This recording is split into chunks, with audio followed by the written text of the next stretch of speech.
50 سنة من الشغل هذه حق بزار حق عيش حق كباب. നാടൻ രീതിയിലുള്ള അരിപ്പത്തിരിക്ക് വേണ്ടിയിട്ടുള്ള അരി പൊടിച്ചെടുത്ത് അത് സ്റ്റോർ ചെയ്യുന്ന രീതിയും അതേപോലെ തന്നെ അരിപ്പത്തിരി അതായത് നാടൻ കൈപ്പത്തിരി ചുട്ടെടുക്കുന്ന രീതിയും പിന്നെ ബഹ്റൈനിൽ 50 വർഷമായിട്ടുള്ള ഒരു ഫ്ലോർ മില്ലിലെ വിശേഷങ്ങളുമാണ് ഞാനിന്ന് ഈ വീഡിയോയിൽ ഉൾപ്പെടുത്തിയിട്ടുള്ളത്.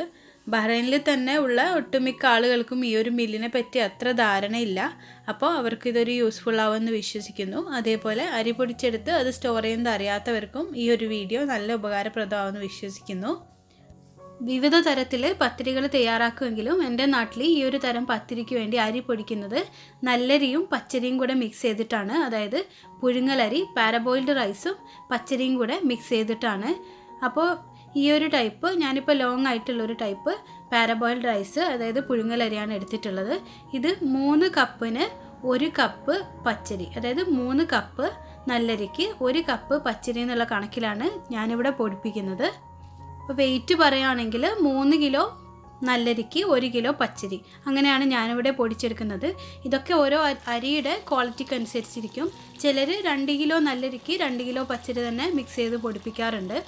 അപ്പോൾ ഇത് നമ്മൾ നല്ലപോലെ ഒരു 3-4 തവണ കഴുകിയിട്ട് വെള്ളം വാർത്തെടുക്കണം. നന്നായിട്ട് കഴുകി കൊടുക്കണം.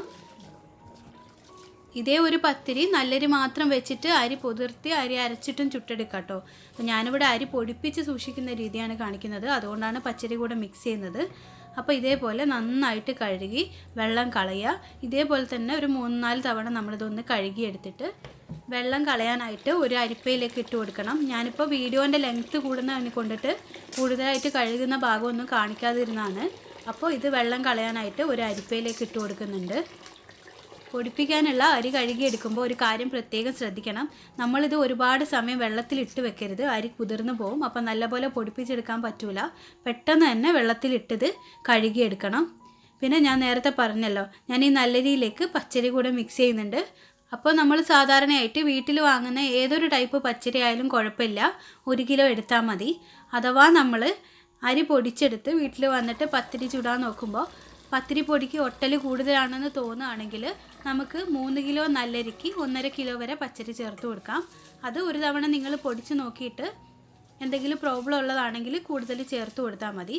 അപ്പം പച്ചരിയും നമ്മൾ ഇതേപോലെ തന്നെ 2-3 തവണ കഴുകിയിട്ട് വെള്ളം വാരാൻ വേണ്ടി വെക്കണം. അപ്പോൾ സെയിം നല്ലരിയും പച്ചരിയും ഒരുമിച്ച് തന്നെ ഇട്ടാൽ മതി. നിങ്ങളൊരു വലിയ പാത്രത്തിലാണ് ഇട്ട് കഴുകിയെടുക്കുന്നതെങ്കിൽ രണ്ടും കൂടെ ഒരുമിച്ചിട്ടിട്ട് കഴുകിയെടുത്താലും മതി. അപ്പോൾ ഞാനിപ്പോൾ പാത്രം ചെറുതായത് കൊണ്ടിട്ട് രണ്ടും സെപ്പറേറ്റ് ആയിട്ട് ഇട്ട് കഴുകിയെടുത്താണ്. അപ്പം ഇത് നമ്മൾ വെള്ളം വാരാനായിട്ട് വെച്ച് കൊടുക്കണം. നാട്ടിലാണെങ്കിൽ അരി പൊടിക്കുമ്പോൾ നമ്മൾ അരി കഴുകി ഉടനെ തന്നെ ജസ്റ്റ് ഒന്ന് വെള്ളം വാർന്നു കഴിഞ്ഞാൽ നമ്മളതങ്ങനെ തന്നെ എടുത്തിട്ട് മില്ലിൽ കൊണ്ടുപോയി പൊടിപ്പിക്കുകയാണ് ചെയ്യുന്നത്. ഡ്രൈ ആവേണ്ട ആവശ്യമില്ല. പക്ഷേ ഇവിടെ പൊടിപ്പിക്കുകയാണെങ്കിൽ നല്ല പോലെ ഡ്രൈ ആവണം. അതായത് അരി പോലെ തന്നെ ആയി വരണം, നല്ല പോലെ ഉണങ്ങി വരണം. വെള്ളത്തിൻ്റെ അംശം ഒട്ടും പാടില്ല. അപ്പോൾ ഞാനൊക്കെ ചെയ്യുന്നതെന്ന് പറഞ്ഞാൽ ഈവനിങ് ആണ് അരി പൊടിക്കുന്നതെങ്കിൽ രാവിലെ തന്നെ അരി കഴുകിയിടും. അപ്പോൾ വൈകുന്നേരം ആകുമ്പോഴേക്ക് നല്ല പോലെ ഉണങ്ങി കിട്ടും, ഡ്രൈ ആയി കിട്ടും. ഗൾഫിലേക്ക് പോകുന്ന ഒരുവിധം എല്ലാവരും സ്ഥിരമായിട്ട് കൊണ്ടുപോകാറുള്ള ഒരു ഐറ്റമാണ് അരിപ്പൊടി. അപ്പോൾ ബഹ്റൈനിൽ ഇങ്ങനെ ഒരു മില്ലുള്ളത് കാരണം ഞാൻ അരിപ്പൊടി കൊണ്ടുവരാറില്ല. അരിപ്പൊടി മാത്രമല്ല, ഒരു പൊടികളും കൊണ്ടുവരാറില്ല. എല്ലാ പൊടികളും നമുക്ക് ഈ മില്ലിൽ നിന്ന് പൊടിച്ചെടുക്കാം. അപ്പോൾ ബഹ്റൈനിൽ ഈ ഒരു മില്ല് വരുന്നത് ഈസ്റ്റ് റിഫ എന്ന് പറഞ്ഞ സ്ഥലത്താണ്. ഈസ്റ്റ് റിഫ പോലീസ് സ്റ്റേഷൻ അടുത്തായിട്ട് നെസ്റ്റോ സൂപ്പർ മാർക്കറ്റിൻ്റെ ഒക്കെ അടുത്തായിട്ട് ആണ് ഈ ഒരു മില്ല് ലൊക്കേറ്റ് ചെയ്യുന്നത്. ഏകദേശം 50 വർഷത്തോളമായിട്ട് ബഹ്റൈനിലുള്ള ഒരു സ്ഥാപനമാണ് ഈ ഒരു ഫ്ലോർ മില്ല്. അപ്പോൾ ഞാൻ പറഞ്ഞിട്ടുള്ള ആ ഒരു മില്ലിനടുത്ത് എത്തിയിട്ടുണ്ട്. ഇതാണ് ഞാൻ പറഞ്ഞിട്ടുള്ള മില്ല്, മഹ്റ മിൽ സ്റ്റോർ. ഇത് മില്ലും കോൾഡ് സ്റ്റോറും കൂടിയാണ്, അതായത് ബക്കാലയും കൂടെയാണ്. വീഡിയോക്ക് വേണ്ടിയിട്ട് ഈ മില്ലൊന്ന് കാണിച്ചോട്ടെ എന്ന് ചോദിക്കുമ്പോൾ തന്നെ ഇവിടുത്തെ അറബി അലോ ചെയ്തു. മുഴുവനായിട്ട് വീഡിയോ എടുത്തിട്ട് ഉൾഭാഗമൊക്കെ കാണിച്ചോ എന്ന് പറഞ്ഞിട്ട് എല്ലാം തുറന്നു വന്നു. അപ്പോൾ ഇതാണ് ഇവിടുത്തെ മില്ലിൻ്റെ ഒരു സെറ്റപ്പ്. ഇത് ചെറിയ തരം പൊടികൾ പൊടിച്ചെടുക്കുന്ന മില്ലാണ്. എല്ലാത്തിനും സെപ്പറേറ്റ് ആയിട്ട് മെഷീൻ ഉണ്ട്. ഞാനിത് കാണിക്കണമെന്ന് പറഞ്ഞപ്പോൾ അവിടുത്തെ അറബി അവിടുത്തെ വലിയ മില്ല് കൂടെ തുറന്ന് കാണിച്ചു തന്നു. അതുമല്ല അവിടുത്തെ കാര്യങ്ങളൊക്കെ വിശദീകരിച്ച് പറഞ്ഞു തന്നു.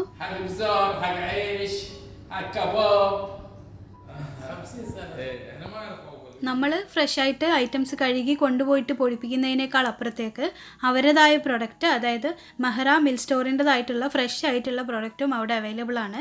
എല്ലാ പൊടികളും അവരുടേതായിട്ടുള്ള ഫ്രഷ് ആയിട്ടുള്ള പ്രൊഡക്റ്റ് അവിടെ ഉണ്ട്. അതേപോലെ തന്നെ എല്ലാതരം സ്പൈസുകളുണ്ട്.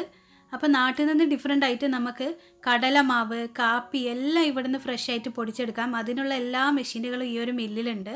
അപ്പോൾ നോമ്പൊക്കെ വരാനായതല്ലേ, അപ്പോൾ ബഹ്റൈനിലുള്ള എൻ്റെ എല്ലാ കൂട്ടുകാർക്കും ഈ ഒരു വീഡിയോ യൂസ്ഫുൾ ആവുമെന്ന് വിശ്വസിക്കുന്നു. തിരക്കില്ലാത്ത ദിവസമാണെങ്കിൽ നമ്മൾ അരി കൊടുത്ത ഉടനെ തന്നെ അവർ പൊടിച്ചു തരും. തിരക്കുള്ള ദിവസമാണെങ്കിൽ അവരവിടെ വാങ്ങി വെച്ചിട്ട് ഫ്രിഡ്ജിൽ വെച്ചിട്ട് പൊടിച്ചു വെക്കും. നമ്മൾ സമയമുള്ളപ്പോൾ പോയിട്ട് കളക്ട് ചെയ്താൽ മതി. അപ്പോൾ അരിപ്പൊടി ഞാൻ പൊടിച്ചെടുത്ത് കൊണ്ടുവന്നിട്ടുണ്ട്. അത് ഇതേപോലെ ഡ്രൈ ആയിട്ടുള്ള ഒട്ടും വെള്ളത്തിൻ്റെ കണ്ടൻറ്റ് ഇല്ലാത്ത ഒരു പാത്രത്തിൽ സൂക്ഷിച്ച് വെക്കുന്നതാണ് നല്ലത്. അപ്പോൾ നമുക്ക് ഒരുപാട് കാലം കേടാവാതെ സൂക്ഷിക്കാൻ പറ്റും. വറുത്തെടുക്കേണ്ട ഒന്നും ആവശ്യമില്ല. വലിയൊരു ക്വാണ്ടിറ്റിയാണ് നിങ്ങൾ ചെയ്യുന്നതെങ്കിൽ ഫ്രിഡ്ജിൽ സൂക്ഷിക്കുക. ഞാനിപ്പോൾ ഒരു 4 കിലോ ആണ് ചെയ്തിട്ടുള്ളത്. അതുകൊണ്ട് തന്നെ ഞാനിത് പുറത്ത് തന്നെയാണ് സൂക്ഷിച്ച് വെക്കുന്നത്. ഈ ഒരു അരിപ്പൊടി വെച്ചിട്ട് പത്തിരി, കൊഴുക്കട്ട, മീൻ പത്തിരി, അട, കുഞ്ഞിപ്പത്തിരി എല്ലാം നമുക്ക് തയ്യാറാക്കി എടുക്കാവുന്നതാണ്. അപ്പോൾ ഞാനിപ്പോൾ പത്തിരിയുടെ റെസിപ്പി കാണിച്ചു തരാം. അപ്പോൾ നമുക്ക് ആവശ്യമുള്ളൊരു ക്വാണ്ടിറ്റി അരിപ്പൊടി ഒരു ബൗളിലേക്ക് ഇട്ട് കൊടുക്കാം. ഇതിലേക്ക് നമ്മൾ പാകത്തിന് ഉപ്പ് ചേർത്ത് കൊടുക്കണം. അപ്പോൾ ഞാനിവിടെ ചപ്പാത്തിക്കൊക്കെ ചെയ്യുന്നത് പോലെ ഉപ്പ് പൊടിയിലേക്ക് ഇട്ടിട്ട് വെള്ളമൊഴിച്ച് കുഴച്ചെടുക്കുകയാണ് ചെയ്യുന്നത്. അതല്ല എങ്കിൽ വെള്ളത്തിൽ ഉപ്പ് കലക്കിയിട്ട് ആ ഉപ്പ് വെള്ളം ഒഴിച്ചിട്ടും ഇത് കുഴച്ചെടുക്കാം. അപ്പോൾ ഞാനിതിലേക്കൊരു ലൈറ്റ് ചൂടുവെള്ളമാണ് ഒഴിക്കുന്നത്. ഞാൻ റോയൽ അംബ്രലയുടെ പാരബോയിൽഡ് റൈസാണ് യൂസ് ചെയ്തിട്ടുള്ളത്. അതുകൊണ്ട് തന്നെ ആ അരിക്ക് ഒരു ലൈറ്റ് ചൂടുള്ള വെള്ളം ഒഴിച്ചിട്ട് കുഴക്കുമ്പോഴാണ് നല്ലപോലെ സോഫ്റ്റ് ആയിട്ടുള്ള പത്തിരി നമുക്ക് കിട്ടുന്നത്. ഇത് പച്ചവെള്ളത്തിലും കുഴച്ചെടുക്കാം കേട്ടോ. ഞാൻ ഉപയോഗിച്ചിട്ടുള്ള ഈ ഒരു അരി പച്ചവെള്ളത്തിൽ കുഴക്കുമ്പോൾ പൊടി പെട്ടെന്ന് ഡ്രൈ ആവുന്നത് പോലെ തോന്നുന്നുണ്ട്. അതുകൊണ്ടാണ് ലൈറ്റ് ചൂടുവെള്ളത്തിൽ കുഴച്ചെടുക്കുന്നത്. അത് നിങ്ങൾ യൂസ് ചെയ്യുന്ന അരിക്കനുസരിച്ചിട്ട് വെള്ളം പച്ചവെള്ളമോ അല്ലെ ചൂടുവെള്ളമോ എന്ത് വേണമെങ്കിലും ഉപയോഗിക്കാം. ഈ ഒരു രീതിയിലാണ് നമ്മൾ പത്തിരിക്ക് വേണ്ടിയിട്ട് കുഴച്ചെടുക്കേണ്ടത്. അതായത് നമ്മളതിൽ നിന്ന് കുറച്ച് മാവെടുത്തിട്ട് കൈവെള്ളയിൽ വെച്ചിട്ട് ഒന്ന് ഉരുട്ടി നോക്കുക. ഇതേപോലെ നല്ല സ്മൂത്തായിട്ട് നമുക്ക് ഉരുട്ടിയെടുക്കാൻ പറ്റുന്നുണ്ടെങ്കിൽ നമ്മളെ പത്തിരിക്കുള്ള അരിപ്പൊടി ഇവിടെ റെഡി ആയിട്ടുണ്ട്. ഇനി നമ്മൾ പത്തിരി ചുട്ടെടുക്കാനായിട്ട് ഒരു കല്ല് ചൂടാക്കി എടുക്കണം. ഈ കല്ലിലേക്ക് നമ്മൾ കുറച്ച് വെളിച്ചെണ്ണ ഒന്ന് സ്പ്രെഡ് ചെയ്ത് കൊടുക്കണം. അപ്പോൾ വെളിച്ചെണ്ണയാണ് നല്ലത്. വെളിച്ചെണ്ണ ഇല്ല എങ്കിൽ ഏതെങ്കിലും ഒരു വെജിറ്റബിൾ ഓയിൽ ഉപയോഗിച്ചാൽ മതി. എന്നിട്ട് നമ്മൾ സെയിം ഓയിൽ തന്നെ വെളിച്ചെണ്ണയോ അല്ലെങ്കിൽ ഓയിലോ കയ്യിൽ കുറച്ചൊന്ന് തടവിയതിന് ശേഷം നമ്മൾ നേരത്തെ കുഴച്ച് വെച്ചിട്ടുള്ള അരിപ്പൊടിയിൽ നിന്ന് കുറച്ച് എടുത്തിട്ട് കൈവെള്ളയിൽ വെച്ച് നല്ല പോലെ ഒന്നങ്ങ് ഉരുട്ടി കൊടുക്കണം. അതായത് നല്ല സ്മൂത്തായിട്ട് നമ്മൾ ഉരുട്ടിയെടുക്കണം. ഒരുവിധം എല്ലാവർക്കും ഈ ഒരു പത്തിരി ഉണ്ടാക്കാൻ അറിയായിരിക്കാം. പക്ഷേ ഒരുപാട് ആളുകൾ അറിയില്ല എന്ന് എൻ്റെ അടുത്ത് പറഞ്ഞിട്ടുണ്ട്. അതുകൊണ്ടാണ് ഇങ്ങനെ ഡീറ്റെയിൽ ആയിട്ട് കാണിക്കുന്നത്. അപ്പോൾ ഇതേപോലെ നമ്മൾ ഉരുട്ടിയെടുത്തതിന് ശേഷം ചൂടായിട്ടുള്ള കല്ലിലേക്ക് വെച്ച് നമുക്ക് പരത്തിയെടുക്കാം. അപ്പോൾ കണ്ടോ, ഇതേപോലെ കൈവച്ച് ഒന്നങ്ങ് പരത്തിയെടുത്താൽ മതി. നമുക്ക് ആവശ്യമുള്ള വലുപ്പത്തിൽ പരത്തിയെടുക്കുക. പരത്തുമ്പോൾ ഒരു കാര്യം പ്രത്യേകം ശ്രദ്ധിക്കുക, എല്ലാ ഭാഗവും ഒരേ തിക്നെസ്സിൽ പരത്താൻ ശ്രമിക്കുക. അപ്പോൾ ഇത്രയേ ഉള്ളൂ പണി.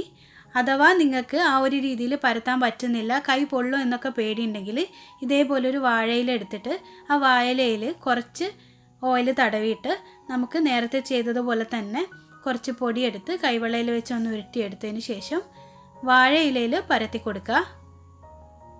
കണ്ടോ, ഈ ഒരു രീതിയിൽ എല്ലാ ഭാഗത്തും ഒരേ തിക്നെസ് ഉള്ള രീതിയിൽ വാഴയിലയിൽ ഒന്നങ്ങ് പരത്തി കൊടുത്താൽ മതി.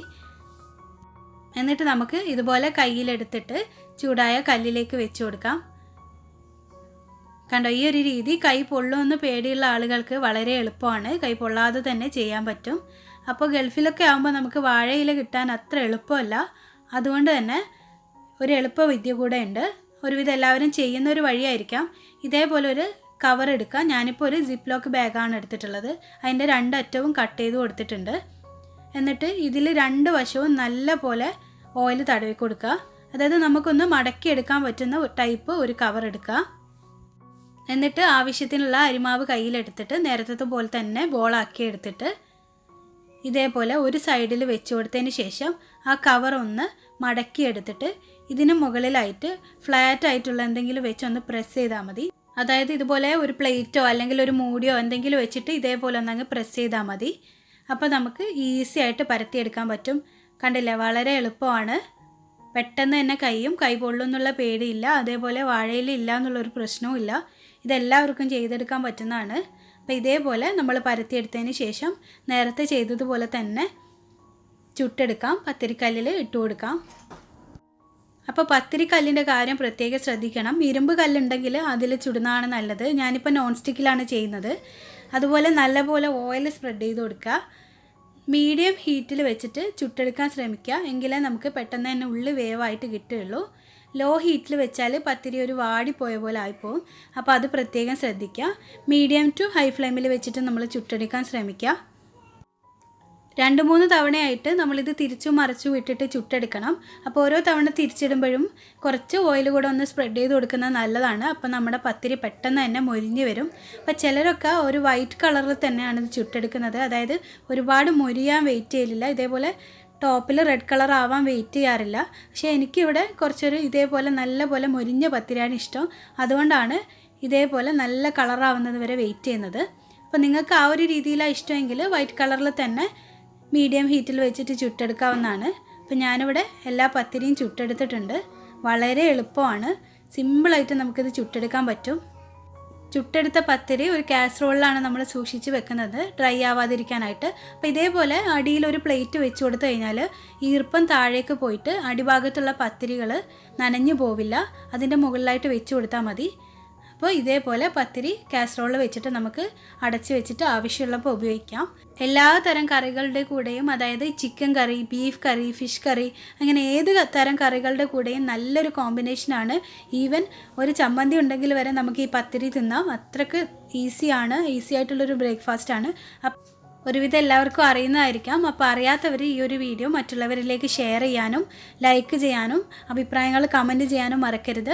അതുപോലെ മില്ലിനെ സംബന്ധിച്ച് എന്തെങ്കിലും ഡൗട്ടുള്ള ബഹ്റൈനിലെ കൂട്ടുകാരുണ്ടെങ്കിൽ വീഡിയോക്ക് താഴെ കമൻ്റായിട്ട് ചോദിക്കാം. ഞാൻ റിപ്ലൈ തരുന്നതായിരിക്കും ഇൻഷാ അല്ലാഹ്. അപ്പോൾ മറ്റൊരു വീഡിയോയിലൂടെ വീണ്ടും കാണാം. ഇതുവരെ എൻ്റെ ചാനൽ സബ്സ്ക്രൈബ് ചെയ്യാത്തവരാണ് കാണുന്നതെങ്കിൽ സബ്സ്ക്രൈബ് ചെയ്യാൻ മറക്കല്ലേ.